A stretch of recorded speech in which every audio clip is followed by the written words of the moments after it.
Everyone wants a piece of all the money that's going into the collectibles market, so why doesn't PSA just stand up their own auction house or their own commerce platform, or try to cut out some of these middlemen like eBay and PWCC and all these other different people?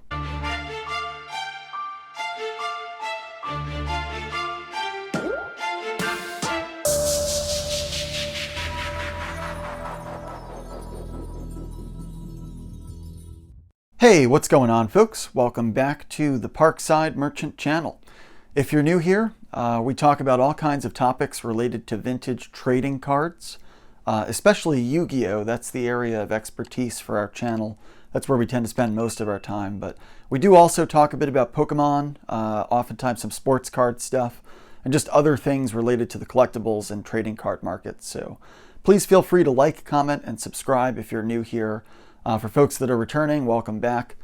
Basically, for the topic of today's video, I wanted to talk a bit about an idea that came to my mind recently. And it's just an interesting thought that I had about sort of the current state of the market and the current role that PSA and Collectors Universe plays within the ecosystem today. So, long story short, one of the things I was thinking about recently is that Collectors Universe is a very highly integrated and distributed company, meaning they do a lot of different things that touch the collectors markets, right? They do PSA, which is their professional sports authenticators.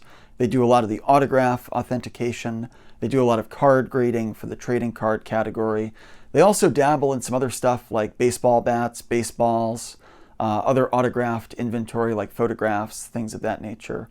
They've also got a division that does coin assessments, right, for the coin market. And they've got their sports market report, which is a catalog or a magazine that basically provides news about the collector's world. And they also provide the price guidelines, which is sort of the baseline data that people use to price and assess the value of different types of trading cards out there today. So they have a number of other activities.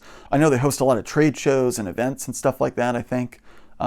In the pre-COVID world, a lot of the face-to-face deals and things like that, they would help to facilitate those events. I've just always been struck by how savvy they are about the collector space and how deeply rooted they are in a whole bunch of different things related to collectibles and trading cards. So one of the obvious questions that you might ask about PSA is, hey, why can't a company that has such a big footprint, that has a pretty good reputation in the market for trading cards, as good as any, right? Obviously, all these places have flaws and they have issues, or they have scandals and things like that that happen from time to time. But by and large, PSA is one of the most trusted names in the entire trading card universe. And they've got a lot of exposure. Everybody knows the name. You might ask yourself, why can't PSA sort of do their own facilitation of auctions like PWCC? Why can't PSA have its own commerce platform like eBay, where people could buy, sell, and trade stuff without having to lose money to eBay? Why couldn't PSA just have their own platform of exchange? Why couldn't PSA sell cards themselves, right? If they buy and sell inventory, or had a division that was their investment division, right? Or their venture capital division that basically went after different types of trading cards or sealed products. So I think the big picture answer is, I don't think there's anything specifically preventing them from doing things like this. It wouldn't surprise me if in the future PSA starts to dabble more in facilitation. They already have, I believe, the collectors.com is what it's called, where you can kind of link up. They basically synchronize eBay listings, Mercari listings, a whole bunch of these platforms onto one search page. So they are trying a little bit to help facilitate some of the commerce angle, but it's very important for a company like PSA to remain independent. In other words, it's very easy, it's a slippery slope, right? If PSA starts to make money, make dollars off of the sale of cards, or makes money off of how big those deals close, how high the auctions close, it creates a very, very slippery slope, in my opinion, or an opportunity for some very perverse incentives on the part of PSA. This gets into, on the dark side of YouTube, right? you'll find all these videos from people in the sports cards world that go off about how PSA is in cahoots with like a couple of big card stores, feeding them PSA 10s to buoy revenue or whatever, and that they might be accepting bribes and all this sort of stuff. I have absolutely no validation for any of this, right? It seems plausible that there might be some really heavy hitters out there that have negotiated some kind of deals with PSA or have some backroom, under the table sort of negotiations that happen.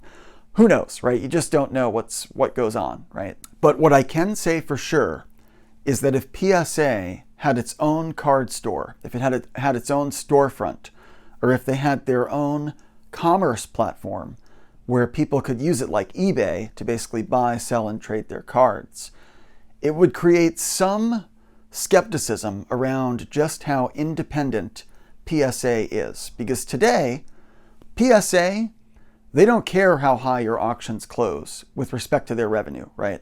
All the money that they make is based purely on how many cards you submit, which subscription options you select. It's a lot of flat fees that are structured around cards. Yes, it's true that if you have a really expensive card, you're going to pay more money to get it graded. But at the end of the day, their entire revenue stream is dependent on just the services they provide, which is grading the cards. Grading, authenticating, and encapsulation is what they make their money on.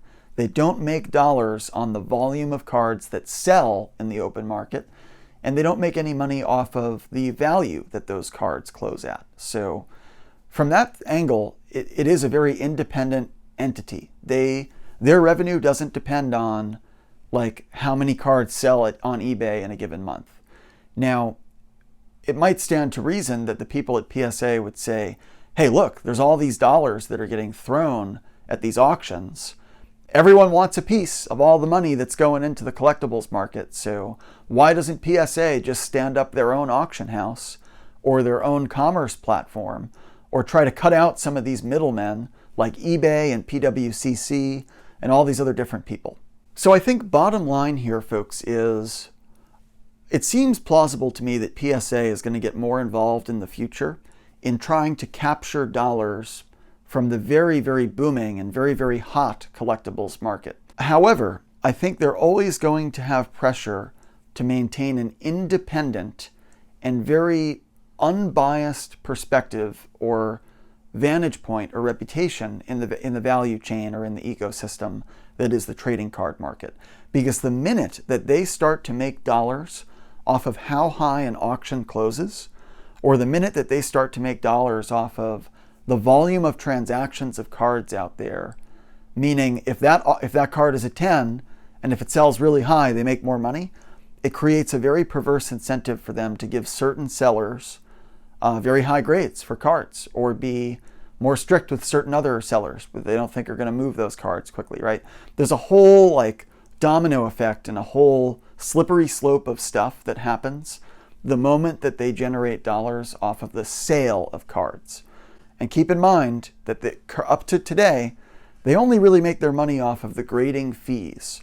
A lot of the stuff that happens before that card is listed for sale. And up to that point, they can at least say, look, we're independent. We don't care who sends us the cards. They even claim, I think, that they anonymize the cards. There's no names attached to them. When they move through the PSA process internally, it's not like they know, oh, here comes another load from the Parkside merchant. Let's dock his grades, right?